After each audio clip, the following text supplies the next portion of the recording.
हे students, good afternoon. Welcome है आपका अपने यूट्यूब चैनल पे।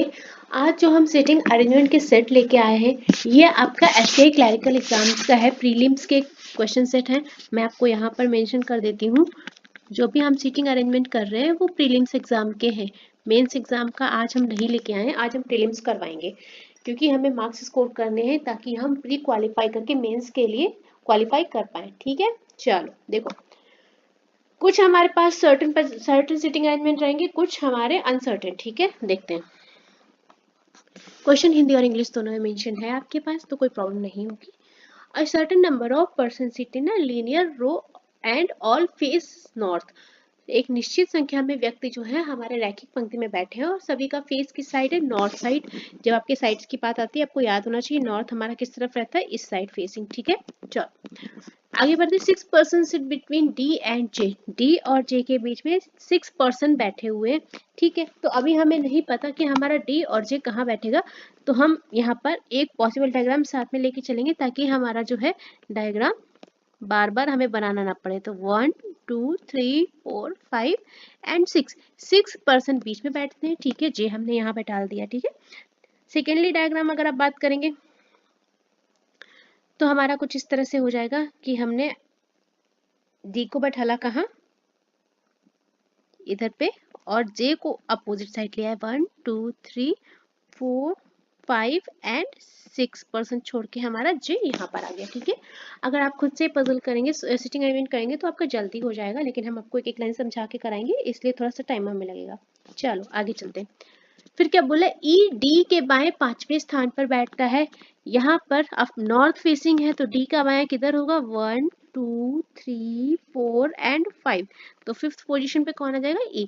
यहाँ पर क्या कंडीशन होगी? 1 2 3 4 5। ई हमारा इस पोजीशन पे आ जाएगा। ठीक है, यहाँ तक समझ में आया?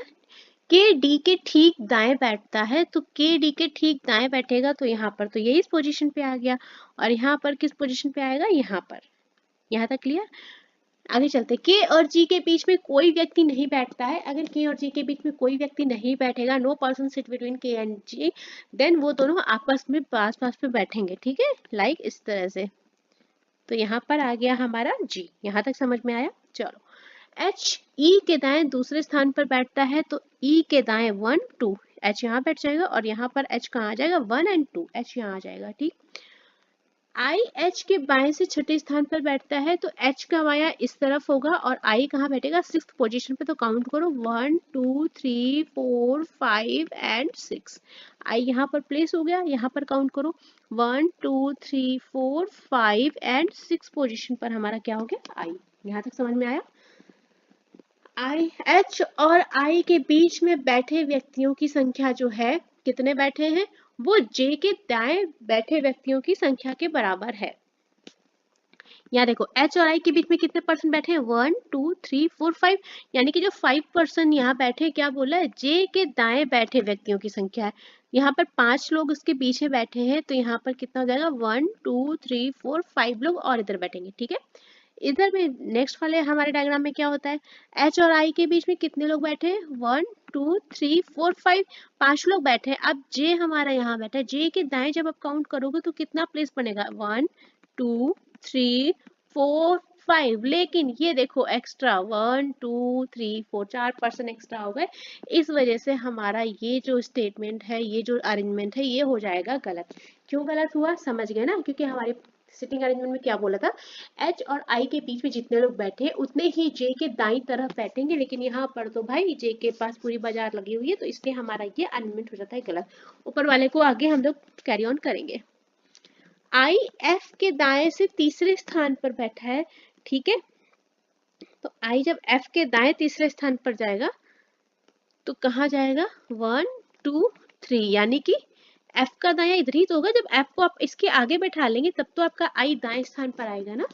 ठीक है, तो ये हुआ हमारा अरेंजमेंट जहां पर हमें number of person certain number दिए थे और सबके अल्फाबेटिकली नाम नहीं दिए थे। कुछ जगह पे आपको ब्लैंक्स इस तरह से मिलेंगे। इस तरह के पजल आपको मिल सकती है थोड़ा सा मतलब बढ़िया अरेंजमेंट है। मैं आपको अगर कहूंगी तो इस पजल के लिए आपको केवल एक चीज करनी है, वन टाइम रीड करना है बस, बार बार क्वेश्चन को पढ़ने की जरूरत नहीं है। अपने दिमाग का इतना अच्छा इस्तेमाल करो, प्रेजेंस ऑफ माइंड इतना अच्छा रखो कि आप जो लाइन पढ़ते जा रहे हैं आपका एक ही बार में हो जाए, बार बार आपको लाइन ढूंढ के पढ़ना नहीं है, टाइम बचाना है, ठीक है। इसलिए तो हमारा अरेंजमेंट हो गया एफ और आई ई एच डी के जे सब, ठीक है, ऑल डन। चले, तो ये हो गया हमारा फाइनल अरेंजमेंट। अगर आप स्क्रीनशॉट ले रहे हैं तो आप ये वाले अरेंजमेंट का ले लीजिए, ये हमारा हो गया अच्छा वाला अरेंजमेंट जो कि सही है, ठीक है। चलो नेक्स्ट क्वेश्चन पे चलते हैं। प्रीलिम्स लेवल में आपको ऐसे ही मिल जाएंगे, ठीक है, इसी तरह के आपको 5 क्वेश्चन दे देंगे, वो 4 क्वेश्चन दे देंगे, इस तरह से आपका प्रीलिम्स में हो जाएंगे। नेक्स्ट क्वेश्चन हम लोग चलते हैं।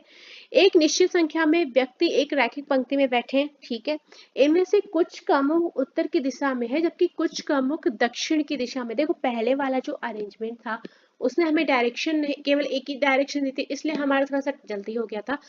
डायरेक्शन अगर आपको नॉर्थ एंड साउथ दिया हो इसमें भी जल्दी जाता है, बस थोड़ा सा समझने का देर है, ठीक है। चलो, ए का मुख दक्षिण दिशा में, वेल ठीक है, बढ़िया है। ए का मुख दक्षिण दिशा में, यहाँ पर हम मेंशन कर लेते हैं ए का मुख जो है कहाँ है, दक्षिण दिशा में। क्यों ए के दाईं ओर छठे स्थान पर बैठता है, ठीक है, जब दाया है इसका मुख दक्षिण में है तो इसका दाया किधर होगा, इधर, तो 1 2 3 4 5 एंड 6, क्यू यहाँ पर आ जाएगा। जे क्यू के बाई ओर दूसरे स्थान पर बैठता है। अब जे क्यू के बाई ओर बैठेगा, अब देखो यहाँ पर हमें क्यू का फेस नहीं पता है, क्यू कहाँ बैठेगा, तो एक काम करते हैं, एक पैरेलल डायग्राम और लेके चलते हैं। क्यू हमारा यहाँ है, 1 2 3 4 5 लोग पर्सन बीच में बैठे थे और ए यहाँ बैठा था और फेसिंग साउथ। अब आप ये मान लो कि हमारा जो क्यू है जे क्यू के बाई ओर बैठेगा। एक बार मान लेते हैं कि क्यू जो है हमारा नॉर्थ फेस है और ये हमारा साउथ फेस है। अब अगर क्यू हमारा यहाँ पर है और फेस कर रहा है नॉर्थ, तो इसका बायां क्या हो जाएगा, इस साइड बाई और दूसरा जे आ गया, और अगर ये इस साइड है तो बाई और दूसरा जे यहाँ आ जाएगा, ठीक है। क्यों, क्योंकि ये साउथ फेस कर रहा है और ये हमारा नॉर्थ फेस कर रहा है, ठीक है। तो आपको बस फेस का ध्यान रखना है, कौन सा फेस किधर कर रहा है। आगे चलते हैं। एफ जे और ए के ठीक मध्य में बैठता है, एब्सेंट मिडिल ग्रुप में जे एंड ए। अब देखो जे और ए के बीच में एफ बैठेगा तो ये 3 पोजीशन है, मतलब एक एक छोड़ के बीच में यहाँ एफ आ जाएगा, और यहाँ पर एफ कहाँ आएगा, ये 3% छोड़ के एफ यहाँ आ जाएगा। यहाँ तक बात समझ में आई। वी एफ की दाईं ओर दूसरे स्थान पर बैठता है। अब देखो यहाँ से समझो, वी एफ की दाईं ओर, अगर एफ हमारा आउटसाइड देखेगा तो 1 2, यहाँ पर तो ऑलरेडी क्यू बैठा है ना, इसलिए हम नहीं बैठा सकते। इसका मतलब एफ हमारा कहाँ देख रहा होगा, नॉर्थ साइड, ठीक है। तब आप कहाँ बैठा पाएंगे, 1 एंड 2, वी हमारा यहाँ आ जाएगा। ये बात समझ में आई। चलो आगे देख लेते हैं। एफ कहाँ गया, वी एफ की दाईं ओर दूसरे स्थान पर बैठता है। अब देखो यहाँ पर आप एफ को अगर इस साइड दिखाओगे तब भी भैया यहाँ पर जे बैठा है, और अगर एफ को इस साइड दिखाओगे तो यहाँ पर ए बैठा है। हमारा वी बैठ ही नहीं पाएगा, वी ना यहाँ आ पाएगा, वी ना यहाँ आ पाएगा, जबकि वी को एक प्लेस छोड़ के आना है, इस वजह से हमारा ये अरेंजमेंट गलत हो जाएगा, ठीक है। आगे चले, चलो। बी जो है वी की बाईं ओर चौथे स्थान पर बैठता है। अब यहाँ से काउंट करो, 1 2 3 एंड 4, मतलब कि चौथे स्थान पर कौन बैठा है, क्यू। तो अगर वी नॉर्थ फेस करेगा तो चौथे स्थान पर बाईं तरफ क्यू आ जाएगा, इसका मतलब वी को हमें कहाँ फेस कराना पड़ेगा, साउथ की तरफ। जब हमारा ये बाहर की तरफ फेस करेगा तो बी हमारा 4th पोजीशन पे आ जाएगा, 1 2 3 एंड 4th पोजीशन पे क्या आ गया, वी। यहाँ तक समझ में आया। चलो आगे चलते हैं। के बी की बाईं ओर से छठे स्थान पर बैठता है, ठीक है, और के पंक्ति के किसी एक कोने पर बैठता है। देखो भैया बोला के यहाँ बैठेगा, वहां पे हमारी रो फिक्स हो जाएगी। देखो अब के जो है बी के बाईं ओर छठे स्थान पर जाएगा तो 1 2 3 4 5 6 यहाँ पर आएगा ही नहीं, और अगर यहाँ पर आ भी जाता तो भैया के कोने में नहीं होता ना, के कहाँ बैठा है, लास्ट कोने में, तो हमें के को किधर बैठाना पड़ेगा, किनारे, बी किसे और उधर लेके जाना पड़ेगा, तब आपका के किनारे पे होगा। और कितना, छठा, 1 2 3 4 5 6, और ये आपका बाईं ओर छठा कब होगा, जब भी आपका फेस करेगा किस तरफ, साउथ फेसिंग, ठीक है। यहाँ तक बात समझ में। अब के हमारा कॉर्नर में है तो भैया के को यहाँ फिक्स कर दो, चलो बढ़िया। अब इसके आगे कोई नहीं जाएगा, के आगे नहीं बढ़ेगा, अगर हमारी रो बढ़ेगी तो उस साइड बढ़ेगी, ठीक है। चलो यहाँ से हम क्लियर कर देते हैं 5 एंड 6। के हमारा फिक्स हो गया। आगे देखते हैं के और आर जो जी की दाई और छठे स्थान पर है, के बीच 4 व्यक्ति बैठे हैं। अब देखो इस लाइन को समझना, के और आर, ये वाली लाइन जो है ये आर के लिए है। इसको थोड़ा सा अगर स्किप मारे तो हम लोग देखेंगे के और आर के बीच में 4 व्यक्ति बैठे हैं। अब के तो यहाँ पर फिक्स हो गया, इसके आगे नहीं जाएगा, तो 1 2 3 4% छोड़ के आर हो जाएगा हमारा बी के पास। ठीक है, अब आर के बारे में क्या है, आर क्या है, जी की दाई और छठे स्थान पर बैठा है। अब जी इधर तो कहीं होगा नहीं, है ना, तो जी किधर होगा, इधर। अब दाई और छठे बैठने के लिए उस जी को कहाँ फेस करना पड़ेगा, नॉर्थ की तरफ। तो अब जी कहाँ बैठा ले हम, अगर हम एफ एंड बी, जी को यहाँ बैठालते हैं, ये हो जाएगा फेसिंग साउथ। यहाँ से काउंट करो 1 2 3 4 5 6 राइट में हो गया। ठीक है, हमारी सारी कंडीशन अभी तक सेटिस्फाइड चल रही है। जी की दाई ओर बैठे व्यक्तियों की संख्या जो है वो जी के बाईं ओर बैठे व्यक्तियों की संख्या के 2 गुने से 1 कम है। ठीक है, जी के दाईं ओर की संख्या जितनी है वो फिक्स है, गिन लेते हैं, तो 1 2 3 4 5 6 7 8 9 10 11। जी के दाईं ओर कितने लोग, 11। अब क्या बोल रहे हैं, जी के बाईं ओर बैठे व्यक्तियों की संख्या कितनी होगी, 2 गुने से 1 कम।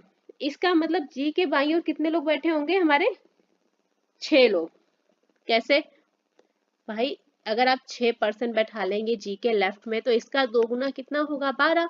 और क्या बोल रहा है, जी के बाईं ओर जितने लोग बैठे हैं दाईं ओर 2 गुने से 1 कम है। जब आप 12 से 1 कम करेंगे तो कितना आएगा, 11। मतलब जी के लेफ्ट में कितने बैठे होंगे, 6%। ठीक है, तो आपको थोड़ा इस तरह की सीटिंग अरेंजमेंट मिल जाएगी। और यहाँ कितने बैठे हैं, 1 2 3 4 5। ठीक है, कोई बात नहीं, 1% और बढ़ा देते हैं।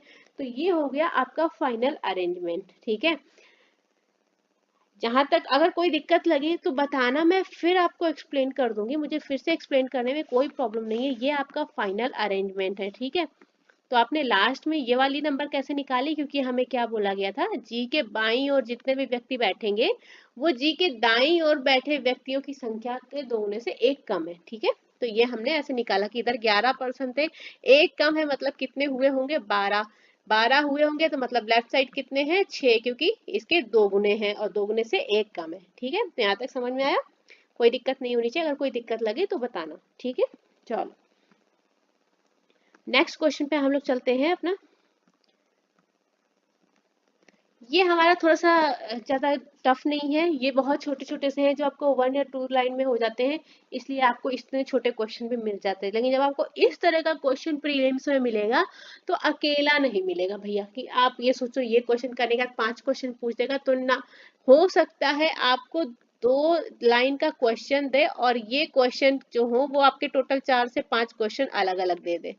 ठीक है, मतलब आपको एक क्वेश्चन में दे एक अरेंजमेंट, और इसके अलावा आपके 4 क्वेश्चन में क्या कर दे, 4 अरेंजमेंट। तो ये हो सकता है, ये बड़ी बात नहीं, क्योंकि 2 लाइन के क्वेश्चन है, ये अब बैंकिंग एग्जाम में चल रहा है, कहीं ना कहीं हो जाता है कि अगर आपको 1 लाइन या 2 लाइन में अरेंजमेंट दे रहे हैं ना, तो आपसे क्वेश्चन जो है वो ज्यादा कर देंगे, जैसे कि आपका हर क्वेश्चन के लिए अलग सीटिंग अरेंजमेंट पूछ लेंगे। ठीक है, चलो, इसलिए मैंने आपको बता दिया, बताना था इसलिए मैं आपको बता रही।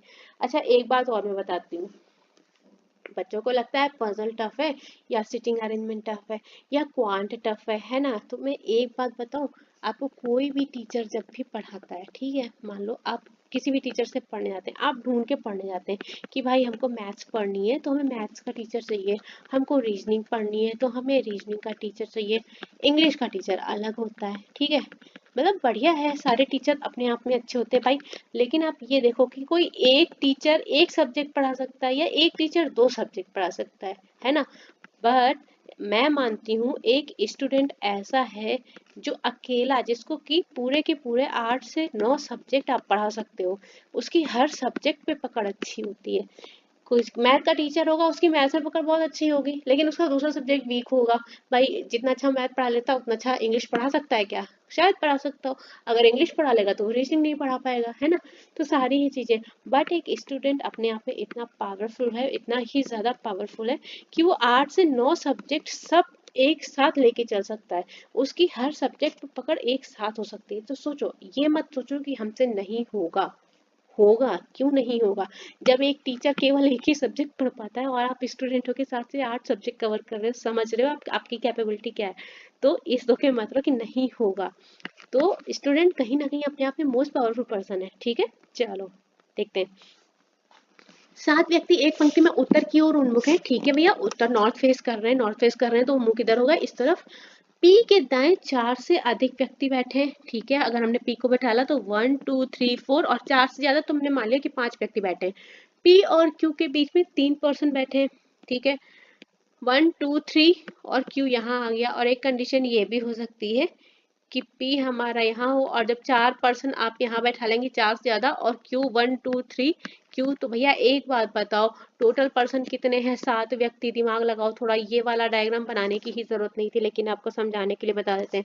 यहाँ कितने पर्सन हो गए? 1 2 3 4 5 6 7 और प्लस ये एक्स्ट्रा 3 10। तो ये वाला अरेंजमेंट तो बनाने की ही जरूरत नहीं थी। अगर आप ऐसे भी दिमाग लगाते कि 5 5 तो इधर ही हो गए और 3 उधर जाएंगे तो 8 और 9 हो जाएंगे, तो आपको नहीं बनाना है। ठीक है, थोड़ा सा दिमाग का, प्रेजेंस ऑफ माइंड का यूज करना है। आगे देखते हैं। यू पंक्ति के अंतिम छोरों में से एक पर बैठा है। बढ़िया। अब ये कंडीशन हो सकती है कि आप यू को यहाँ बैठा सकते हैं, है ना? अगर आप यू को, दो कंडीशन होती है देखो, 1 2 3 4 5। ठीक है, अब हो सकता है आपका ये 6 पर्सन हो गए, हो सकता है एक पर्सन आपका बचा हुआ इधर बैठा हो या एक पर्सन बचा हुआ इधर बैठा हो। तो ये दो कंडीशन लेके चलते हैं। यू कहाँ बैठा है? पंक्ति के अंतिम छोरों में से एक पर। ठीक है, अब यहाँ पर इसका अंतिम छोर ये हो गया। क्लियर? यहाँ पर हमें नहीं पता हमारा यू कहाँ बैठेगा, तो छोड़ देते हैं, अभी नहीं करते, आगे देखते हैं। लेकिन क्यू का निकटतम पड़ोसी नहीं है। क्यू जहां भी आएगा यू का निकटतम पड़ोसी नहीं, तो आप यू को यहाँ बैठा पाएंगे कोने में? नहीं, क्यों? क्योंकि ये क्यू का निकटतम पड़ोसी हो जाएगा, इसलिए आपको यू कहाँ बैठाना पड़ेगा? इस पोजीशन पे। ठीक है, यू और टी के बीच में दो व्यक्ति हैं, तो 1 2 टी आ गया, 1 2 टी आ गया। यहाँ तक बात समझ में आई? चलो, एस आर के दाएं तीसरे स्थान पर बैठा है। अगर आप S यहाँ बैठा लेंगे तो आपका R कहाँ जाएगा? तो इसलिए आपको R कहाँ बैठाना पड़ेगा? दिमाग लगाओ। आप अगर R यहाँ बैठा लोगे तो 1 2 3 ऐसा आ पाएगा? नहीं। बाकी कोई जगह खाली बच रही जहां पर आप S को फिक्स कर सकते हो? नहीं। इस वजह से आपका ऊपर वाला डायग्राम गलत हो जाएगा। यहाँ पर देखो क्या होता है, अगर आप S को यहाँ बैठा लेंगे तो आपको R को यहाँ बैठाना पड़ेगा। 1 2 3। ठीक है, थर्ड राइट हो गया, बढ़िया।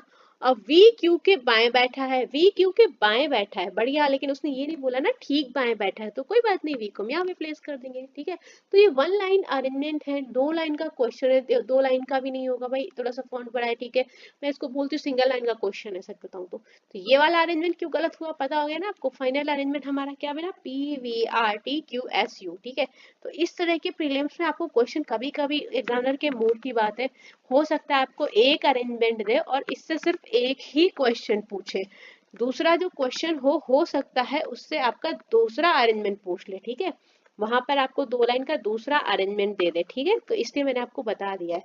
नेक्स्ट चलते हैं। अगर ये देगा तो अकेले नहीं पूछेगा। ठीक है, अगर ये वाला क्वेश्चन आएगा तो आपसे 4 या 5 क्वेश्चन पूछ लेगा। देखो, 9 व्यक्ति हैं एक वृत्ताकार मेज पर, चारों ओर इस तरह से बैठे हैं। किस तरह से बैठे हैं कि सभी मेज की ओर उन्मुख है। ठीक है, 9 पर्सन बैठे हैं। हम डायग्राम बना लेते हैं अपना, हमारे 9 पर्सन हो गए और एक और साथ में पैरेलल भी लेके चलेंगे क्योंकि हमें अपना टाइम बचाना है। वर्णानुक्रम के अनुसार दो क्रमागत नामित व्यक्ति एक दूसरे के आसन नहीं बैठे। Two consecutive named person according to alphabetical series did not sit adjacent to each other.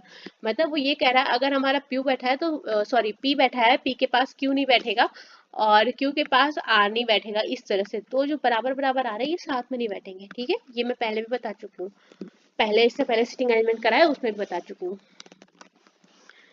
W V के दाएं तीसरे स्थान पर बैठा है। ठीक है, तो हमने V को यहाँ पर फिक्स किया और W कहाँ हो गया? V के दाएं तीसरा। इस डायग्राम को भी हम साथ में लेके चल लेते हैं, क्या दिक्कत है? W और R के बीच दो व्यक्ति बैठे हैं, तो 1 2 R यहाँ तो नहीं आएगा, तो R कहाँ जाएगा? Up side. सेम कंडीशन, 1 2 यहाँ पर B बैठा है, R नहीं आएगा, R हो जाएगा हमारा ऊपर। ठीक है, अगला V और S के बीच में एक व्यक्ति बैठा है। ठीक है, V और S के बीच में एक पर्सन बैठाना है, हमें बैठा लेते हैं। हमने मान लिया कि S हमारा यहाँ बैठा है। ठीक है, और यहाँ भी मान लेते हैं कि S हमारा यहाँ बैठा है। आगे चलते हैं। एस यहाँ क्यों नहीं आएगा? हाँ ये पूछेंगे, एस यहाँ, जब एस को यहाँ बैठा लोगे अरे भाई तो आर एस एक साथ हो जाएगा ना अल्फाबेटिकल ऑर्डर में, इसलिए एस को यहाँ नहीं बैठा सकते। एक एक चीज बतानी है, अगर एस को यहाँ बैठा दोगे तो आर और एस एक साथ आ जाएगा। और यहाँ पे कंडीशन क्या दी है? वर्णानुक्रम एक साथ दो क्रमागत व्यक्ति नहीं बैठाने हैं, तो इसलिए एस यहाँ नहीं आएगा। बढ़िया, चलो आगे चलते हैं। कंडीशन याद रखनी है ये वाली दिमाग में, तो एस हमारा यहीं आ जाएगा। आगे चलते हैं। एस से दाएं गिनने पर आर और एस के बीच में जितने व्यक्ति बैठे हैं, दाएं गिनोगे तो आर और एस के बीच में कितने परसेंट बैठे हैं? 3%। क्यू के दाएं गिनने पर पी और क्यू के बीच बैठे व्यक्तियों की संख्या के समान है। मतलब बोला है एस से दाएं गिनोगे जितने परसेंट एस और आर के बीच में बैठे, उतने ही क्यू से दाएं गिनने पर पी और क्यू के बीच में परसेंट बैठे। जब क्यू से दाएं गिनोगे मतलब हमारे पास प्लेस क्या बचेंगे? क्यू को यहाँ बैठा सकते हो 1 2 3, हो सकता है, बिल्कुल हो सकता है भाई, क्यों हमारे यहाँ बैठ सकता है, देख लेते बैठा लगे, क्या दिक्कत है। मान लो क्यू हमारा यहाँ बैठा, क्यू से दाएं गिनोगे 1 2 3, क्योंकि इन दोनों के बीच में 3% बैठे, तो पी हमारा यहाँ आ गया।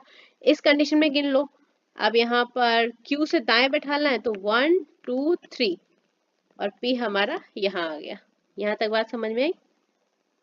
अब यहाँ पर क्यू नहीं, अब ये बोलोगे एक डायग्राम में क्यू यहाँ भी बैठ सकता है, तो आर क्यू और आर पास हो जाएंगे, इसलिए क्यू इस पोजीशन पे नहीं आएगा। कंडीशन ध्यान में रखनी है। इस तरह की जब कंडीशन देते ना नोट में, वो अपने दिमाग में रखनी है हमेशा। टी यू के दाएं दूसरे स्थान पर बैठा है, ठीक है, तो जब टी यू के दाएं आएगा और सबका फेस अंदर है तो यू को हमें यहाँ बैठाना पड़ेगा और टी, तब हमारा टी यू के दाएं दूसरे स्थान पर आ जाएगा। और एक पोजीशन बची है, तो बचा कौन है? वो आ जाएगा एक्स बचा है हमारा। यहाँ पर देखो, यहाँ पर हमारा कहाँ पे मिसिंग हो गया?